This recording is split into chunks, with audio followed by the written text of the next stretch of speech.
Assalamualaikum warahmatullahi wabarakatuh.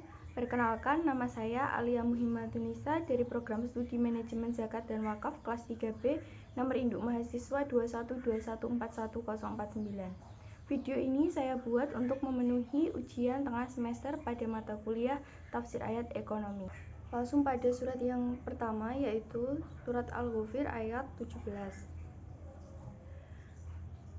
A'udzu billahi minasyaitonir rajim. Bismillahirrahmanirrahim. Al-yawma tujza kullu nafsin bima kasabat. La zulmal yawm. Innallaha sari'ul hisab. Yang dapat saya renungi dari surat Al-Ghafir ayat 17, yaitu Allah akan membalas semua perbuatan kita sesuai dengan apa yang kita perbuat, tanpa menambah atau mengurangi balasannya.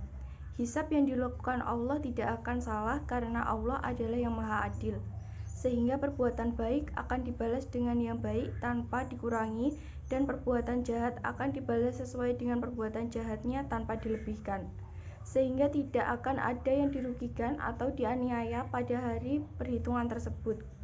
Dalam kaitannya dengan etos kerja, ini menjadikan kita yakin bahwa apabila kita bekerja dengan hati yang tulus, niat yang baik, dan dengan kesungguhan, pastinya akan dibalas oleh Allah di hari itu.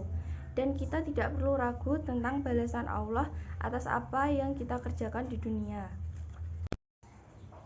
Selanjutnya yang kedua, yaitu surat Al-Qasas ayat 77.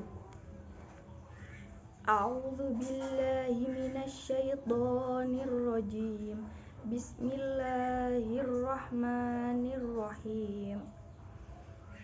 Wabtaghi fima ataqallahu ad-daral akhirata wala tansa nasibaka minad dunya wa ahsin kama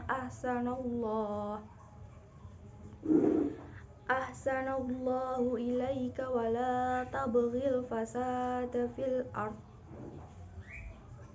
innallaha la yuhibbul mufsidin.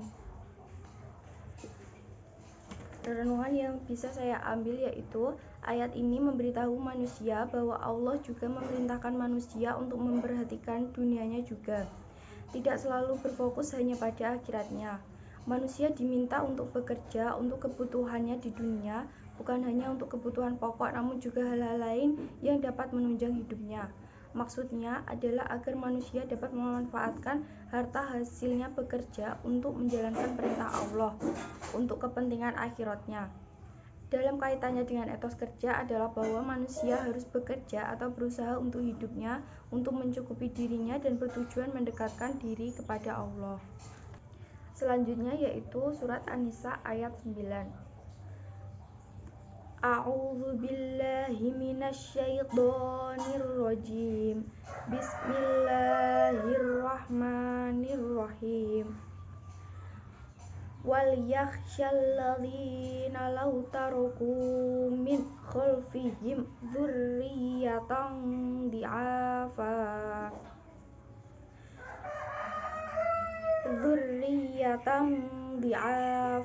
khafu 'alaihim falyattaqullaha wal yaqulu qawlan sadida.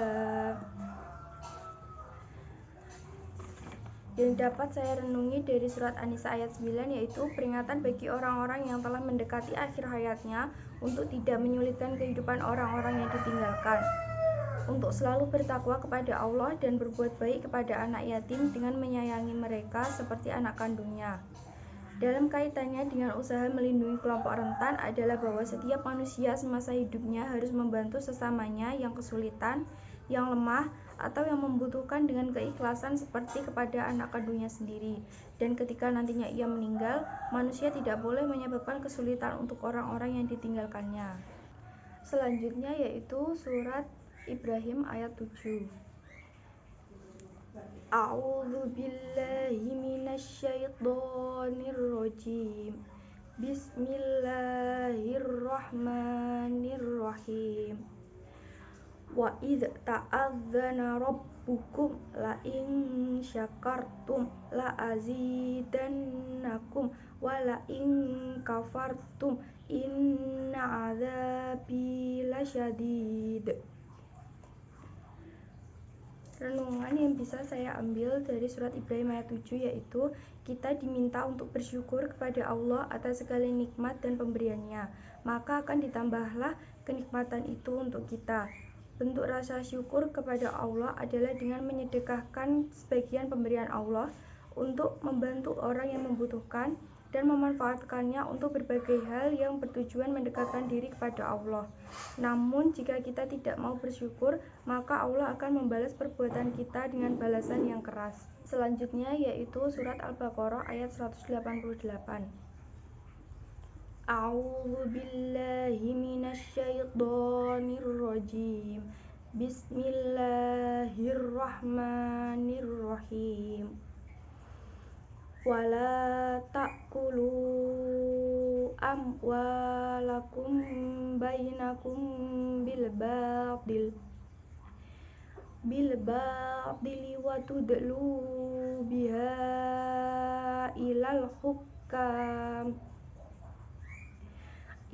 hukami litakulu fariqam min amwalin nasi bil ismi wa antum ta'lamun. Yang dapat saya renungi dari surat Al-Baqarah ayat 188 yaitu bahwa manusia diharuskan mencari harta dengan cara yang disyariatkan oleh Allah. Kita manusia dilarang untuk mengambil harta atau hak orang lain dengan cara yang batil seperti menyuap atau menyogok dan korupsi. Tidak boleh memberikan sesuatu apapun kepada hakim atau yang berwenang memberi keputusan dengan tujuan yang buruk seperti ingin mengambil sesuatu yang bukan hak kita agar kemudian diputuskan menjadi milik kita. Selanjutnya yaitu surat At-Taubah ayat 60. A'udzu billahi minasyaitonir rajim. Innamas shadaqatu lil fuqara'i wal masakini wal amilina 'alaiha wal mu'allafati qulubuhum wa fir riqabi wal gharimina wa fi sabilillahi wa batnis sabil faridatan minallah wallahu alimun hakim. Yang dapat saya renungi dari surat At-Taubah ayat 60 yaitu dalam kaitannya dengan produksi dan distribusi, ayat ini menjelaskan tentang perlunya adanya distribusi dari yang berlebih atau berkecukupan kepada mereka yang membutuhkan atau berkekurangan, sehingga tercapai kesejahteraan yang merata di antara umat Islam. Sesuai yang dibahas pada ayat ini adalah tentang zakat yang diberikan kepada 8 golongan. Pemberian zakat tersebut adalah bentuk dari distribusi yang dimaksud.